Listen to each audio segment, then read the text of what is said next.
There's a lot of noise on the internet today that claims Jesus never existed, but these claims go against a tidal wave of evidence that shows Jesus' existence as a historical fact. I've done a video about how our Christian sources are our best information for this, but now we will look at the non-Christian sources who not only support that Jesus existed, but confirm what the Gospels teach. One important historian was Josephus. Josephus was a Jewish historian born in Jerusalem. He and his dad were both priests in Jerusalem, which means they most likely heard the early teachings of Christianity. However, Josephus was not a Christian, but a devoted Jew. He did not believe Jesus was the Messiah, and yet he still knew that he existed, and so mentions him twice in his work. In Antiquities 20, he's writing of a man named Ananias, who gathered together judges to have James killed. He writes, "So he assembled the Sanhedrin of judges and brought before them the brother of Jesus, who was called Christ, whose name was James."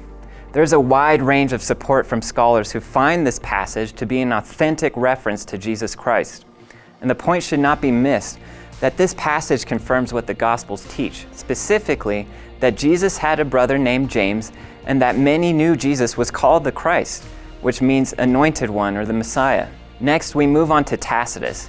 Tacitus was a Roman historian in the early 2nd century who is known as the greatest of all Roman historians.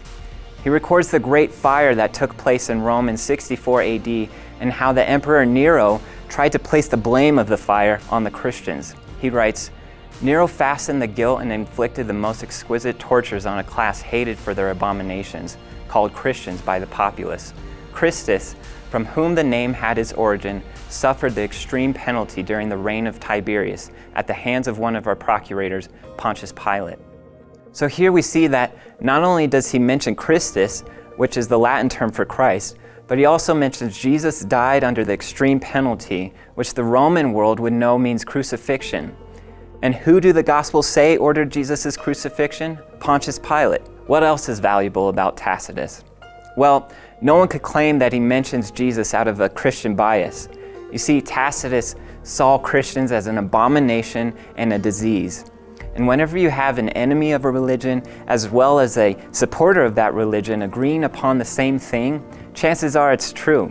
In this way, Tacitus is a great non-Christian source. This next mention of Jesus is also from an opponent of Christians, Pliny the Younger. Pliny was a Roman governor in northwestern Turkey, and he writes to the emperor in 111 AD, asking what to do about the problem of the Christians.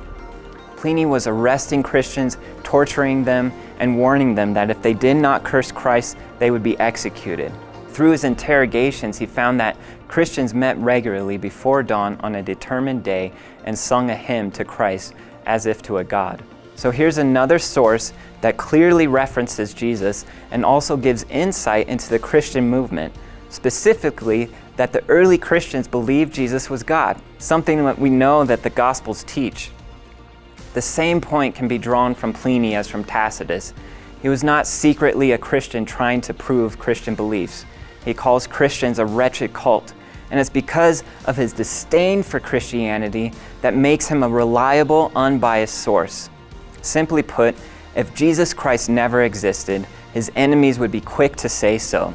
Instead, what we find in history is this constant reaffirming of Jesus' existence from both his allies and his enemies. Now, there are many other non-Christian sources that clearly document Jesus, but people like Pliny and the highly credible Tacitus are substantial evidence for Christians to confidently proclaim Jesus certainly existed.